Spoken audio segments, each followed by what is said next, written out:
तो students chapter number second atomic structure का आज हम सेकंड लेक्चर लेके आए हैं, that is about the properties of cathode raise. तो मेरा नाम है Harish Kumar and I am your chemistry teacher. तो आइए स्टूडेंट स्टार्ट करते हैं प्रॉपर्टीज ऑफ कैथोड रेज।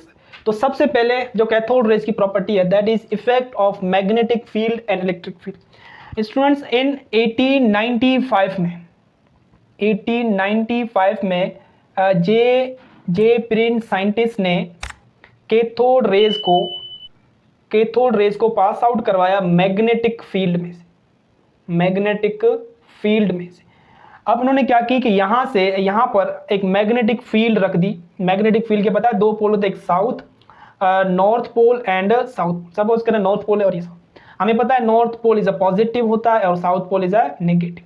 तो यहाँ से ये कैथोड रेज आ रही है। तो कैथोड रेज जो है आने से कुछ इस तरीके से पॉजिटिव पोल की तरफ यानी कि क्या होगी, डिफ्लेक्ट होगी। इसी तरीके से इन्हीं कैथोड रेज को इलेक्ट्रिक फील्ड में से पास आउट किया, पॉजिटिव चार्ज रखी और negative.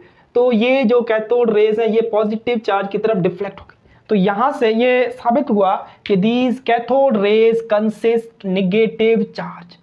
Cathode rays consist negative, कि कैथोड रेज के ऊपर कौन सी चार्ज है, नेगेटिव। तभी तो ये पॉजिटिव टर्मिनल की तरफ क्या हो रही है, डिफ्लेक्ट हो रही है।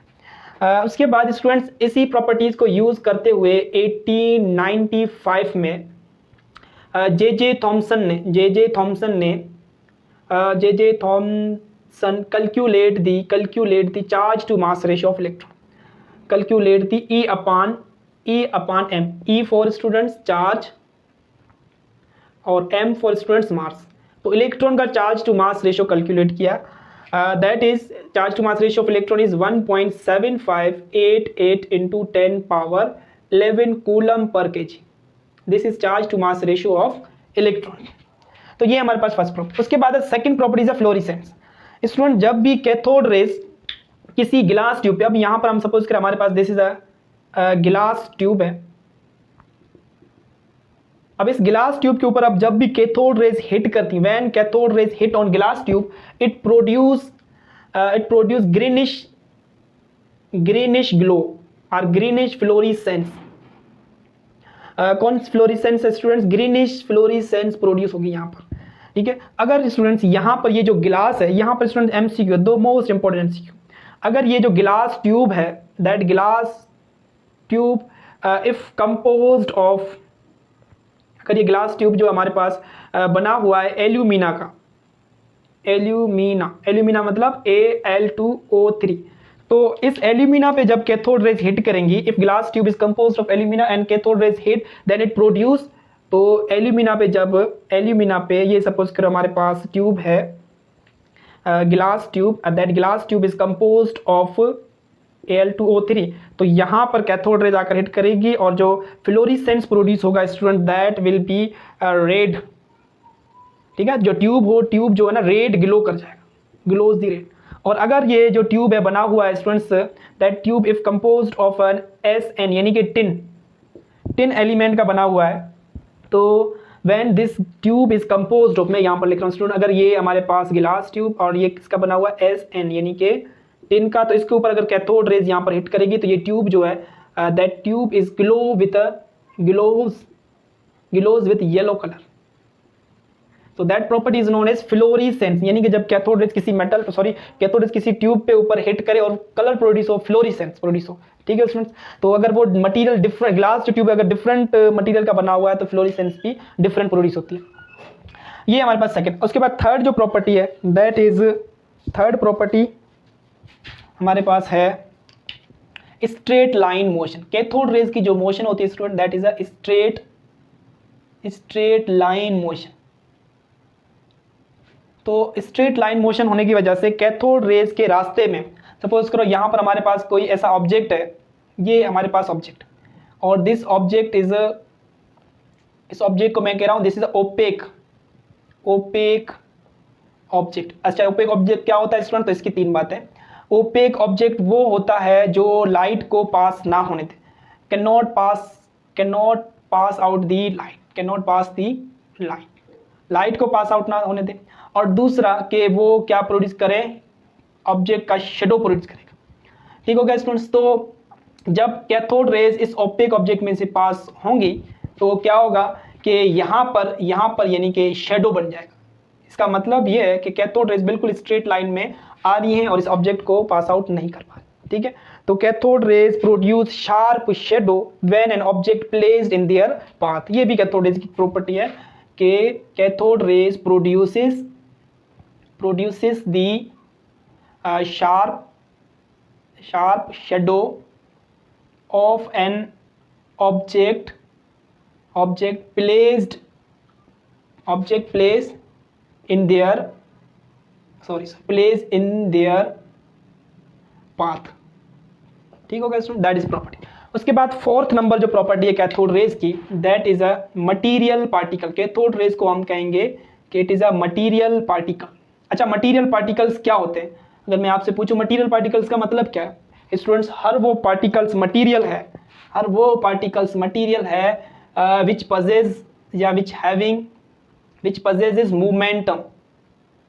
जिस भी पार्टिकल्स के पास मोमेंटम है, मोमेंटम को पी से शो करते हैं, दैट इज mv। जिस पार्टिकल के पास मोमेंटम होगा वो पार्टिकल, उसको हम मटीरियल पार्टिकल कह सकते हैं। तो क्या हुआ स्टूडेंट्स, यहाँ पर एक लाइट सा पेडल व्हील, ये हमारे पास एक व्हील है जिसको हम कहते हैं लाइट, बिल्कुल हल्का लाइट पेडल व्हील। अब ये रेस्ट कंडीशन में, जब रेस्ट में होगा तो मोमेंटम क्या है स्टूडेंट्स, जीरो। जब इस लाइट पेडल व्हील में से कैथोड रेज को हिट करवाया गया, इसमें से कैथोड रेज को पास किया, कैथोड रेज को, तो ये लाइट पेडल व्हील्स क्या यहां से मूव करने लगा, यानी कि इस लाइट पेडल व्हील के अंदर क्या आ गई स्टूडेंट्स, मोमेंटम। अब ये मोमेंटम जीरो नहीं है, ये मोमेंटम किसका है फिर, ये लाइट पेडल व्हील का तो जीरो था, तो ये किसकी वजह से मूव कर रहा है स्टूडेंट्स, ये कैथोड रेज की वजह से। इसका मतलब कि कैथोड रेज ने अपना मोमेंटम लाइट पेडल व्हील को ट्रांसफर कर दिया। इस यहां से प्रूव हो गया कि cathode rays has a material particles. Cathode raise के पास मोमेंटम होता है, ये मटीरियल पार्टिकल्स। उसके बाद स्टूडेंट्स कैथोड रेज की fifth property, that is very most important property, fifth, ionization। cathode rays can cause ionization। ionization का मतलब student formation of ions is known as ionization। तो cathode rays can cause ionisation, जब cathode rays किसी atom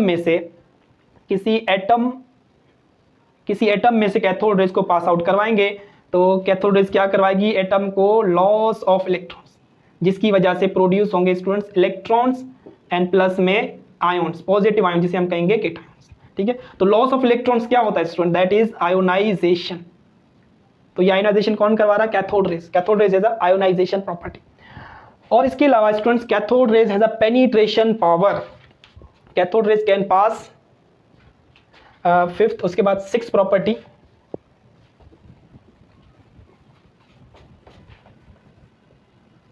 sixth property of cathode rays is student, that is a penetration। cathode rays can penetrate or can pass, cathode rays can penetrate to gold foil और metal foil में से ये easily pass हो जाएगी। Suppose करो यहाँ पर हमारे पास मैं यहाँ पर ले रहा हूँ मेटल फॉयल, ठीक है, दिस इज अ गोल्ड का हमने फॉयल ले लिया, गोल्ड फॉयल। और ये गोल्ड फॉयल में से यहाँ पर अगर गोल्ड फॉयल के ऊपर अगर हम यहाँ पर कैथोड रेज को हिट करेंगे तो ये कैथोड रेज इस फॉयल में से क्या हो जाएंगे स्टूडेंट्स, पास आउट हो जाएंगे, यानी कि cathode raise penetrated from the gold foil. ये भी इनकी प्रॉपर्टी। इनके इसके पास 7 प्रॉपर्टी है heating. Cathode rays can show heating effect. Cathode rays जो ना स्टूडेंट हीटिंग इफेक्ट प्रोड्यूस करता है।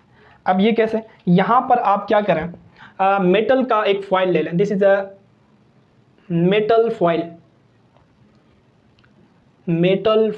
और इस मेटल फॉयल का टेम्परेचर नोट करें T1, that is 25 centigrade room temperature.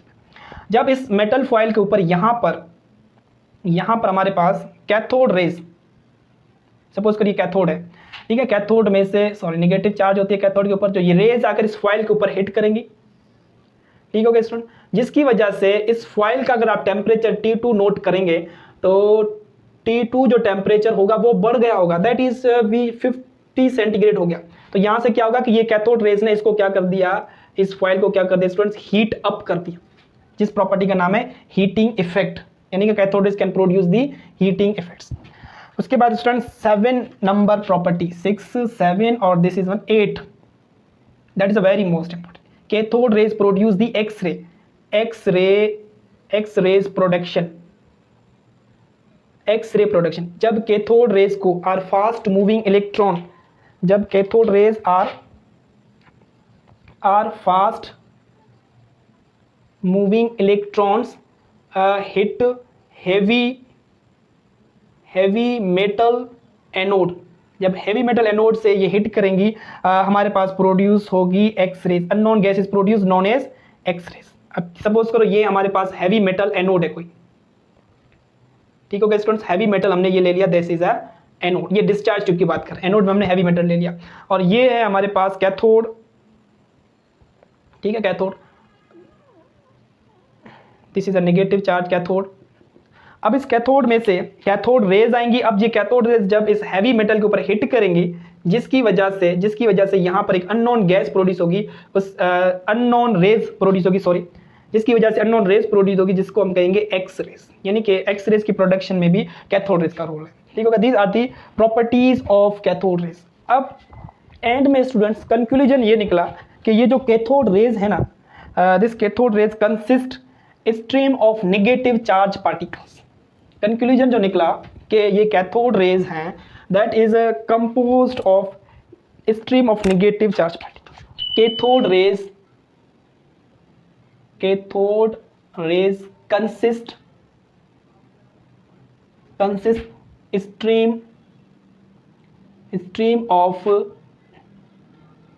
of negative charge particle, और उस नेगेटिव चार्ज पार्टिकल को साइंटिस्ट स्टोनी ने नाम दिया इलेक्ट्रॉन।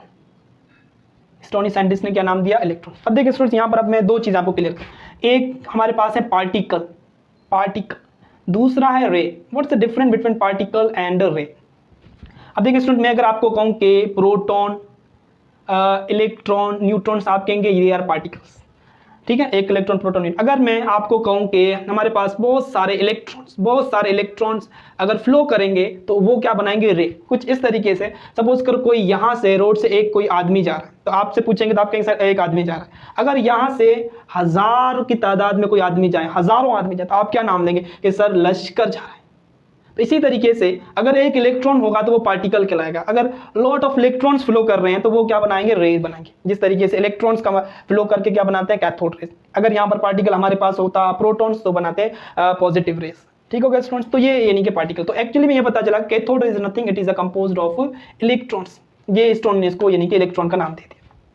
अब ये जो इलेक्ट्रॉन्स होते हैं students, they are flow in a circular path in atom के अंदर ये ऑर्बिट में फ्लो करते हैं। ये बातें इंपॉर्टेंट है, इसको नोट करना कि electrons they are flow in orbit में, और they occupy 1 lakh time volume, 1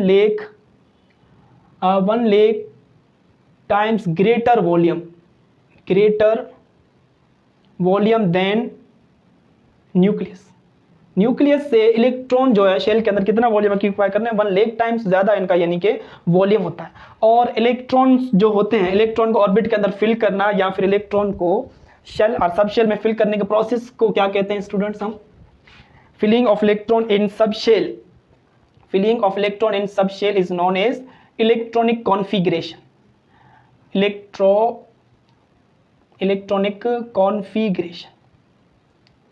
electronic configuration का मतलब क्या होता है कि इलेक्ट्रॉन को fill up of electrons in a sub shell, ठीक है। और इस इलेक्ट्रॉनिक कॉन्फ़िगरेशन से स्टूडेंट्स हमें एटम की बहुत ज़्यादा प्रॉपर्टीज पता चल जाती है। इलेक्ट्रॉनिक कॉन्फ़िगरेशन से हम एटम की मेल्टिंग पॉइंट फाइंड आउट कर लेते हैं, बॉइलिंग पॉइंट, डेंसिटी, ठीक हो गया, यानी कि लॉट ऑफ प्रॉपर्टीज हम फाइंड आउट कर सकते हैं।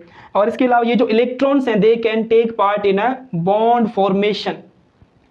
इलेक्ट्रॉन बॉन्ड फॉर्मेशन में पार्टिसिपेट करते हैं, जिसकी वजह से हमें एटम की केमिकल प्रॉपर्टीज पता चल जाती है, ठीक होगा इसमें, जिसकी वजह से हमें एटम की क्या पता चल जाती है, केमिकल प्रॉपर्टीज पता चल जाती है। तो कि इलेक्ट्रॉन का मास और इलेक्ट्रॉन के चार्ज के बारे में आपसे पूछें कि इलेक्ट्रॉन का कितना मास है, तो मास ऑफ इलेक्ट्रॉन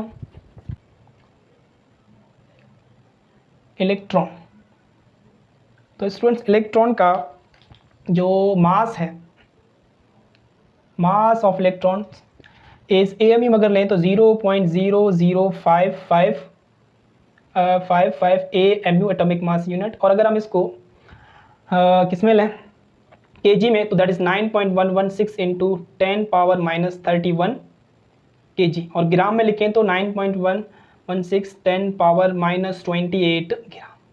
ठीक है, दिस इज मास। और इलेक्ट्रॉन के ऊपर चार्ज कितनी है, तो मल्किन साइंटिस्ट ने फाइंड की थी चार्ज कितनी है, तो charge of electron is 1.6 into 10 power minus 19 coulomb, this is a charge, और ये नेगेटिव है, इलेक्ट्रॉन के ऊपर नेगेटिव चार्ज होती है। तो यही थे, that is the properties of cathode raise, आप कह सकते हैं प्रॉपर्टीज ऑफ इलेक्ट्रॉन्स। तो अल्लाह हाफिज़, टेक केयर। इंशाल्लाह फिर जो नेक्स्ट लेक्चर होगा दैट इज लेक्चर नंबर 3, ये सेकंड था, तो थर्ड लेक्चर में हम लेके आएंगे डिस्कवरी ऑफ प्रोटॉन और व्हाट इज प्रोटॉन। ठीक हो गया, अल्लाह हाफिज़।